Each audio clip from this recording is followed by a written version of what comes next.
The 1,500 meters race is one of the longer races in track. Since it is a longer run, having the correct form is very important. Running properly will help you conserve energy and run more efficiently, as well as faster. In this video, we'll break down 3 ways that will help you to run a faster 1,500 meters. Running strategically during the race should also improve your performance. Way number 1: running properly. Step 1: avoid looking down. Looking down while running can reduce your speed substantially. It also creates tension in your shoulders and neck. Instead, look straight ahead by focusing on a point 30 to 40 meters, 100 to 130 feet, ahead of you. Maintain this position throughout the run. Step 2: keep your shoulders relaxed. Your shoulders should be down and back, not hunched.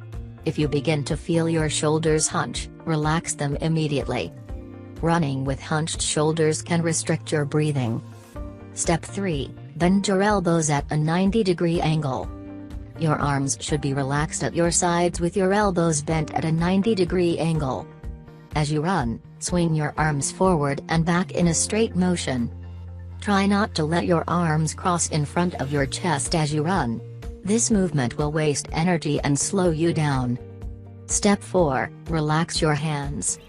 Your hands should be relaxed as well. Avoid clenching them into fists while you run. Instead, keep them in a relaxed fist with your thumbs resting on top of your fingers. Step 5: lean slightly forward. As you run, keep your back straight and lean forward slightly. This will not only help you propel yourself forward, but it will also help you land in the middle of your foot instead of your heel. Step 6: level your knees. While you run, try to avoid lifting your knees higher than your hips. Instead, keep them level at your hips. When your foot lands on the ground, try to land with a slight bend in your knee. This will help absorb some of the impacts.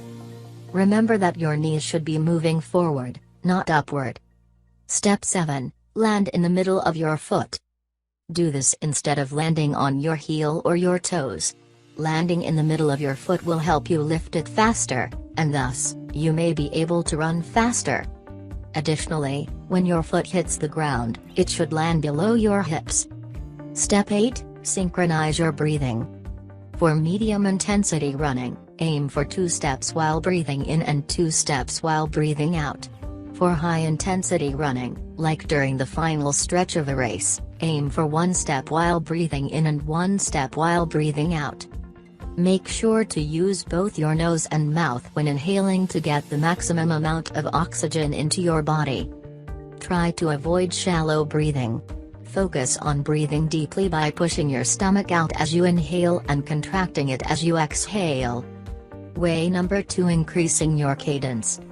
Step 1: calculate your cadence. Set your watch to 1 minute and run at a normal pace. As you run, count the number of times your left or right foot hits the ground. When the timer stops, multiply this number by 2. For example, if your right foot hit the ground 80 times, then your cadence is 160 steps per minute. Step 2: increase your cadence gradually with interval training. In your run, incorporate 20-second intervals of running that are 5% faster than your normal cadence. If your normal cadence is 160 SPM, for example, then incorporate an interval of 20 seconds at 168 SPM during your regular run. After 20 seconds, slow back down to your normal pace. Practice this 3 to 5 times a week.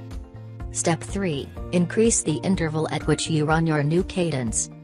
Once you are comfortable running 20-second intervals, increase them by 15 seconds.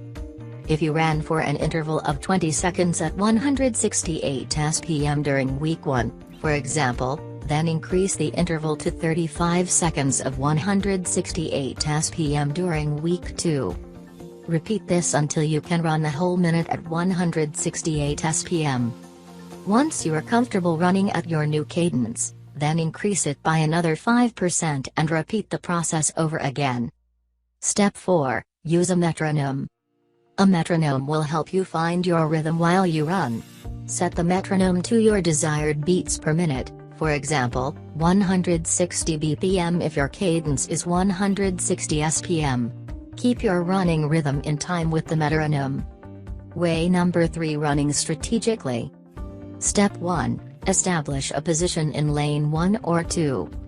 If you're running in the top 5 to 10% of the competition, you should position yourself in the outside of lane 1 or inside of lane 2.